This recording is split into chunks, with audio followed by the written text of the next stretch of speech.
todos vocês. Eu sou o Mariano, chefe da Divisão Técnica de Energia, aqui do Clube de Engenharia, e estamos trazendo hoje para um papo, uma palestra, uma apresentação, Julian, né, doutor, pesquisador da COP nessa área, e... usinas hidrelétricas reversíveis sazonais. Nós pretendemos, a divisão de energia, ao longo do ano, apresentar vários assuntos. São muitos. Só começamos pela área de hidrelétrica, porque das fontes primárias de energia que nós temos o nosso grande potencial ainda não explorado, né? Quase 70%, mas com uma série de restrições, uma série de problemas. E energia, né? Um setor estratégico que nos preocupa a todos, técnicos, sociedade e gestores. Nós queremos discutir bem isso, trazer algumas coisas até para nos esclarecer, até no próprio clube, para ao longo do tempo do ano a gente apresentar outros assuntos, que não seja hidrelétrica. Mas começamos pelas hidrelétricas, porque foram, principalmente as de grandes reservatórios, foram abandonadas num determinado tempo e trazendo uma série de preocupações hoje pela demanda de energia, que é natural, que sempre existe. Quer dizer, então, o Julião vai começar a apresentação dele aí, nós vamos, ele vai tentar apresentar num período as apresentações e vamos abrir para as perguntas, né? Aí, no decorrer da apresentação, nós vamos ver se a gente abre para as perguntas no decorrer da apresentação ou para o final, né? Mas o importante é a gente tirar as nossas dúvidas em relação a esse novo tema que ele está trazendo. Então, vamos lá, Julião. Obrigado, Mariano. Gostaria de agradecer a presença de todo mundo aqui. Realmente veio um bocado de pessoas, dá para ver que alguns rostos já conheço até da internet, que você quer ver quem é a pessoa, já ver umas pessoas aqui. Eu estou bem orgulhoso. Obrigado pela oportunidade aí de divulgar a tecnologia. A Miriam Adelaide também está desenvolvendo o projeto aqui comigo, está ajudando a disseminar e fazendo o projeto aqui comigo. Eu sou pesquisador, estou fazendo pós-doutorado na COP. Essa ideia de bombeamento eu tive porque eu fiz o doutorado na Inglaterra e lá na Europa já tem costume essas usinas hidrelétricas reversíveis. Eu tive até uma oportunidade de ir para uma usina hidrelétrica reversível na Inglaterra. Então, aquela coisa você vê acontecendo, e as coisas ficam mais claras na cabeça. Aí tive a ideia, pós-doutorado, desenvolver. Agora já foi o quê? 2 anos, 3 anos de estudo. Então tem um bocado de material para apresentar para vocês. E caso tenham umas perguntas pontuais, menos de 1 minuto e tudo mais, só para esclarecer alguma outra coisa no meio da apresentação, por favor, sinta-se à vontade para esclarecer bem, para todo mundo acompanhar bem a apresentação.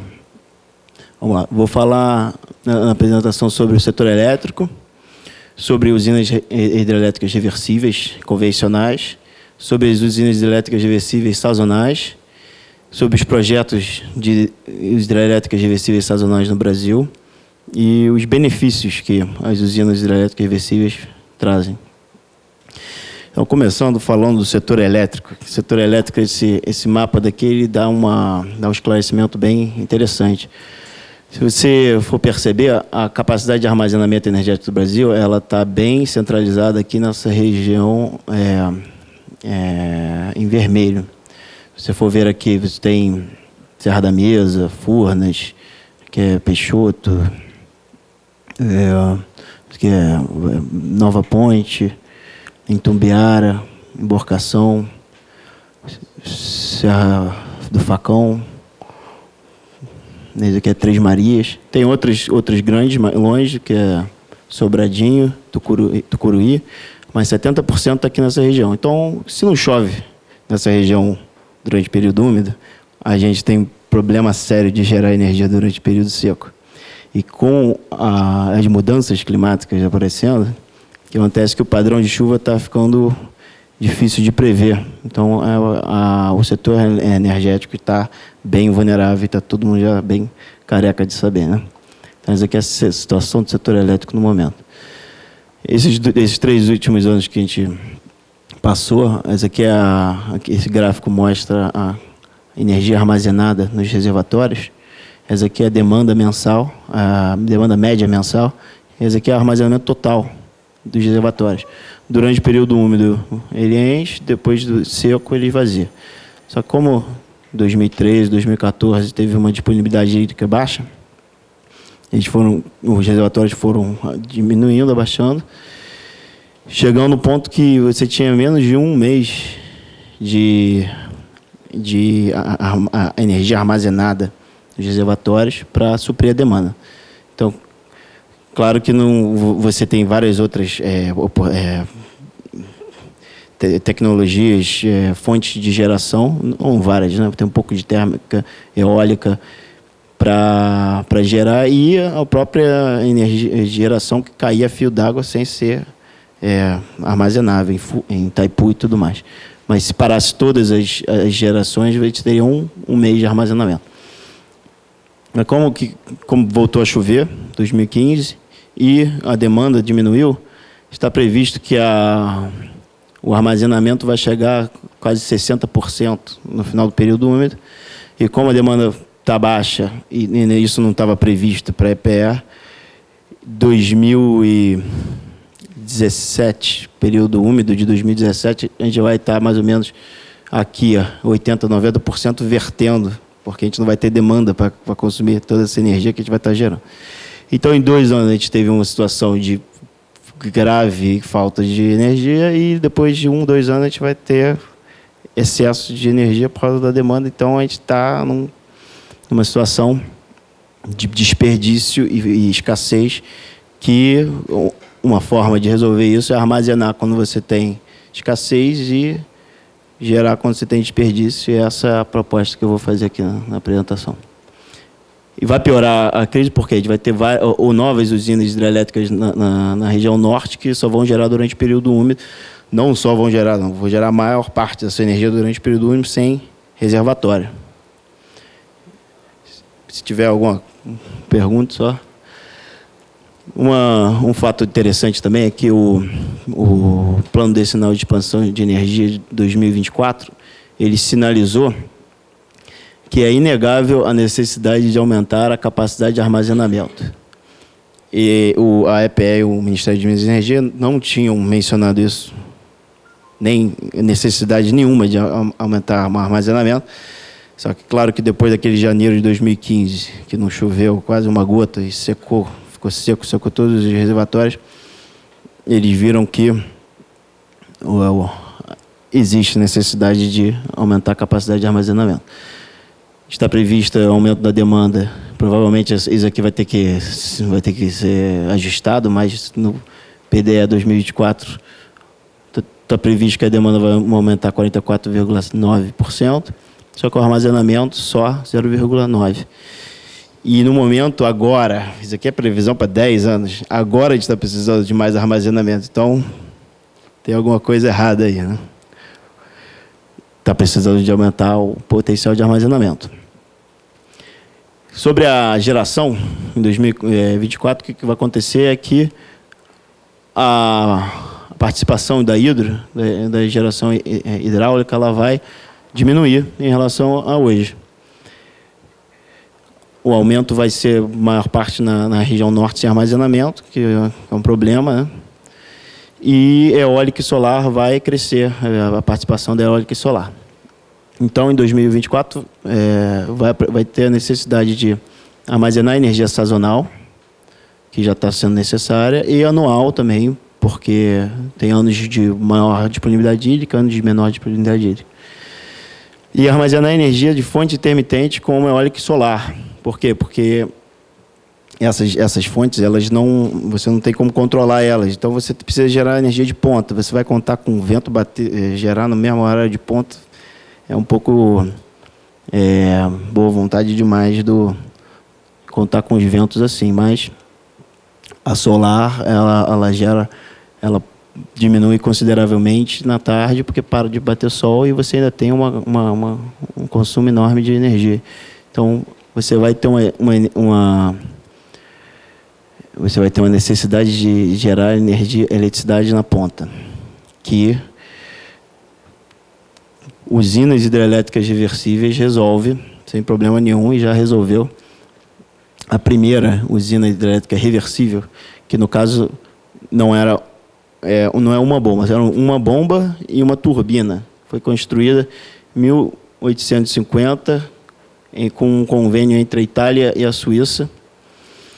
Já há muito tempo atrás, já existia a usina hidrelétrica reversível. E na década de 1930 foi a primeira turbobomba construída. Ou seja, uma turbina gira numa direção, ela bombeia, ela gira na outra direção, ela gera eletricidade. E a função a função majoritária dessas tecnologias de usina hidrelétrica reversível é armazenar energia vindo de fontes inflexíveis, como nuclear e carvão. Porque nuclear e carvão, eles têm um custo de capital muito alto. Então, quando você vai fazer um planejamento do setor elétrico, você quer que ela opere o tempo inteiro. E tem problema também de operação, você de ligar e ligar uma caldeira de carvão. É muito trabalho, perigoso, custa caro. Então, a intenção é deixar a sua usina nuclear e carvão operando 80%, 90% da capacidade. E de noite, quando você tem menos demanda, você pega essa excedente de geração para bombear, armazena. Você usa essa energia para armazenar com bombeamento, para você de dia gerar quando você tem uma demanda maior de eletricidade. Agora, hoje em dia, usinas elétricas reversíveis estão aparecendo de novo, de uma forma importante, para armazenar energia gerada de fontes intermitentes, da eólica e solar, porque você tem que casar a demanda com o suprimento de energia. Então, como essas fontes são intermitentes, você armazena com usinas elétricas reversíveis para suprir a demanda. E esses aqui são os projetos, são a capacidade instalada já em 2013. A maior parte é na Europa. França tem muito, porque tem muita energia nuclear. Os Estados Unidos também tem uma grande quantidade, tem muita usina nuclear aí, de carvão. Ásia também, lá na China, tem muito. Tem muita usina hidrelétrica reversível, que eles também têm muita usina de carvão. Eles até constroem e levam em consideração a construção da usina de carvão próximo de usina de bombeamento, para justamente armazenar de noite, gerar de dia e suprir a região. Desses todos que você apresentou aí, quem menos aí teve menos acidente? Acidente, que tipo de acidente? Eu não fiquei sabendo desses dados. Vou dar uma olhada.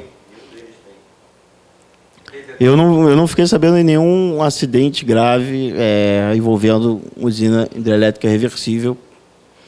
Não fiquei sabendo, mas também não posso confirmar, falar que não tem, porque eu não sei, para ser bem sincero. Mas aqui, a capacidade total em 2013 era 142, que é mais ou menos 10 Itaipus de capacidade, né? 142. Então, é muita capacidade já instalada em 2013. E já em construção em 2013 eram 24, são 2 Itaipus. Então, é um assunto corriqueiro, né? No mundo. América Latina tem um, no Chile.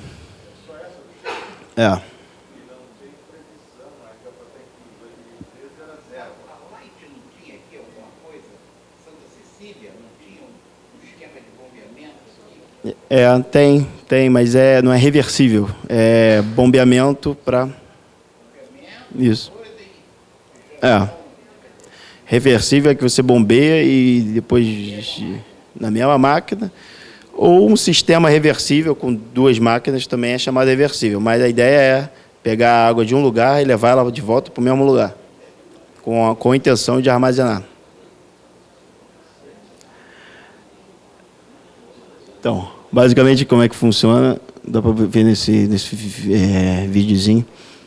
A eletricidade chega, né, que você quer armazenar, que roda a bomba, e você bombeia a água de um reservatório inferior para um reservatório superior, assim armazenando energia. No caso aqui está de noite, porque você normalmente usa essa tecnologia bombeando de noite quando você tem um excedente de geração no local.